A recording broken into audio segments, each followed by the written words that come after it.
Good evening and welcome to another installment of the New York Minute Sports Show.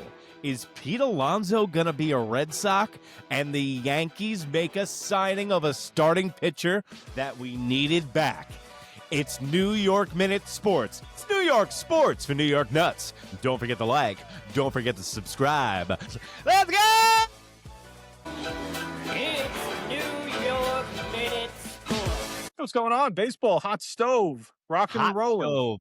Things getting piping up. I remember you specifically saying on Saturday, the stove isn't even turned on yet. Well, guess what? I think Mike went over and turned the stove on because we got some big breaking news coming from you guys. We got the New York Yankees signing a pitcher to 2 years, but we'll tell you that in a little bit. But first, we got the major signing of the offseason. Which one's the first one we got, Mike?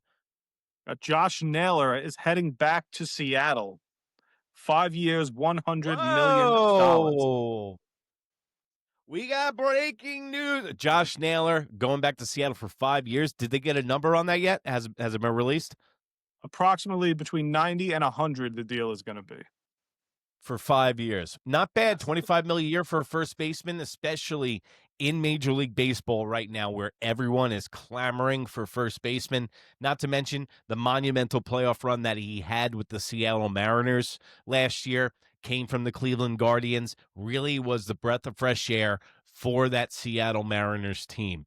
But the New York Yankees have re-signed a major cog in their season, Ryan Yarbrough. Say it 5 times fast, folks. Yarbrough, Yarbrough, Yarbrough, Yarbrough, Yarbrough. Not bad. 2 years, a guy that they got off the scrap heap. But the thing is, Mike, do you think that this guy can replicate last year's performance? I don't know. I mean, this is a guy. I mean, I like him coming in as what the 7th or 8th starter coming out for the Yankees. They're going to probably need him to start the season, right? You said although they have all those injuries coming into the season. It's a good depth signing for them. I love it. Carlos Rodón, Garrett Cole not starting the season. Max Fried, a lot of mileage on that engine last year. So they're going to need as much pitching help as possible because, you know, the New York Yankees, their biggest problem was the playoffs and the pitching last year. It wasn't their hitting last year. The Yankees led the American League in runs scored. They were a good offensive team, especially for one that was in the rebuild. But now this is the Ramiro Mendoza. That's the name I'm going to throw it out there. For the 90s Yankees fans, you're going to remember. He was a middle relief specialist. This guy spot starts, middle relief, mop-up jobs, high leverage spots. This is what Ryan Yarbrough can do. He can give you length. He can be a spot starter. He can give you a 5th and 6th inning in August when you need to stretch this starting rotation out. I think the biggest problem with the Yankees last year was they ran out of gas. Their starting rotation ran out of gas at the end of the year. Why? Because you had Marcus Stroman. You had Cookie Carrasco opening up the season. They had to... If it wasn't for Will Warren having 33 starts on this team last year, the Yankees would have been up Schitt's Creek without a paddle. Clark Schmidt goes down. They had to wait a year and a day to get Luis Gil back. So this is the thing, Mike. The approach for 26, it's not going to be the bombers, okay? It's going to be the mitigating runs and starting pitching of the New York Yankees. Because right now, let's go through it. Let's say if all of our ducks in a row, everybody's healthy, Mike. You got Garrett Cole, Max Fried, Carlos Rodón, Cam Schlittler, Clark Schmidt, Will Warren, Luis Gil, Ryan Yarbrough. Then you got ECR down at, the arms that we got down in the farm system.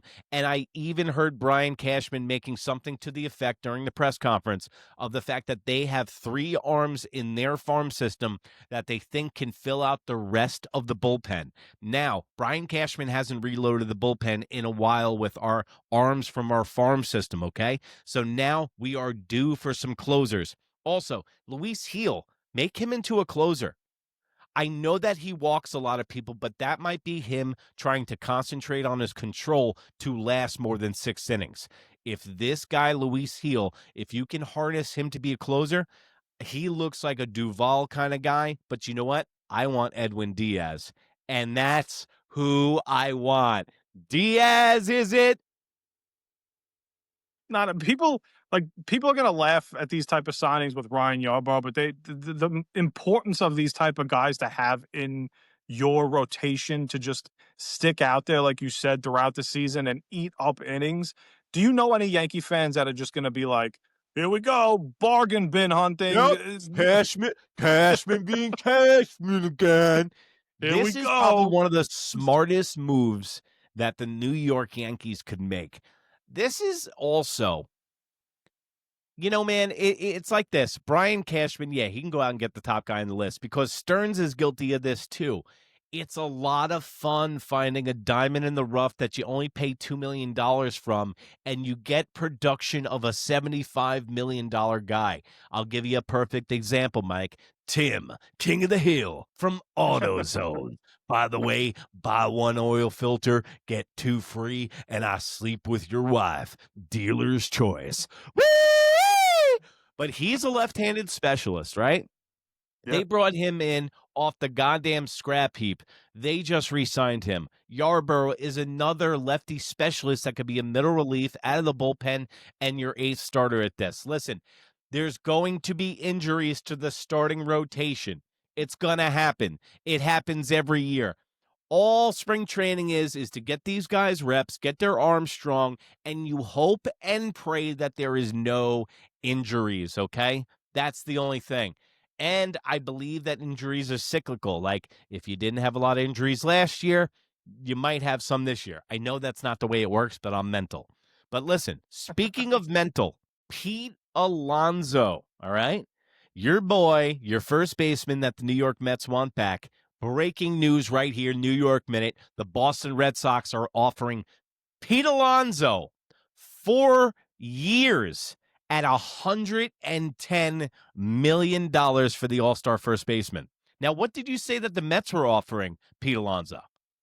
So the Mets are at 3 for 104, which is 6 million total less, 1 year less, but that AAV it would be probably about approximately 7 million higher per season. So I think that the Boston Red Sox are finally going in this offseason to add some power to that amazing pitching that they have. I got to tell you, the Red Sox, they got pitching out the ass, and I already heard they're even going for Dylan Cease this offseason. So the Death Star, this could be like the arms race of the late 90s, early 2000s between the Red Sox and the New York Yankees. And also, dude, you got to remember, getting somebody like Ryan Yarbrough for 2 years, you're almost keeping people out of the arms of your rivals in the division, like the Toronto Blue Jays and the Boston Red Sox. A guy like that who pitched for the Tampa Bay Rays, who knows the AL East, those are the kind of guys that show up in the postseason and are a thorn in your side, and I love the signing. But, dude, Pete Alonso, 4 years, 110 for a franchise that has, the moths fly out of their wallet. They're so cheap. And I know what I would do because I'm not even close to Pete Alonso yet, maybe in the future, but I want to see, would you do the same thing I would? What deal would you take? 3 104 or 4 110 from the Mets or the Red Sox? I would take 4 110 from the Red Sox if I was Pete because I'm 31 and I have the body of a middle-aged woman. Okay. So, like, yeah, that body's not going to age well. Pete is a dumpy kind of guy, and that bat speed's going to probably go less. So if I was Pete in his shoes, I want as many years as possible and as much money as possible because I don't think he's going to have another great 3 years where he can opt out and get more money on the open market. Even if the Mets matched the 110, you would still want that extra year? For my personal, yeah, but he's out of his mind. The question is to you, you're the Met fan. What do you think about the Red Sox coming in and on your turf? I don't blame them. I don't blame them at all because they lost Devers. They botched that whole situation. They had to trade him away. They got I think the Red Sox are in the middle of we have to go compete. We got to go spend some money because we're right there. We get to the wild card. Yes, we did have the injuries. So they're gonna feel the pressure from the fan base to go out and spend the money. But they're also a team I don't think they're better than the Yankees or the Blue Jays at this very moment. So getting a guy like Alonso obviously would help.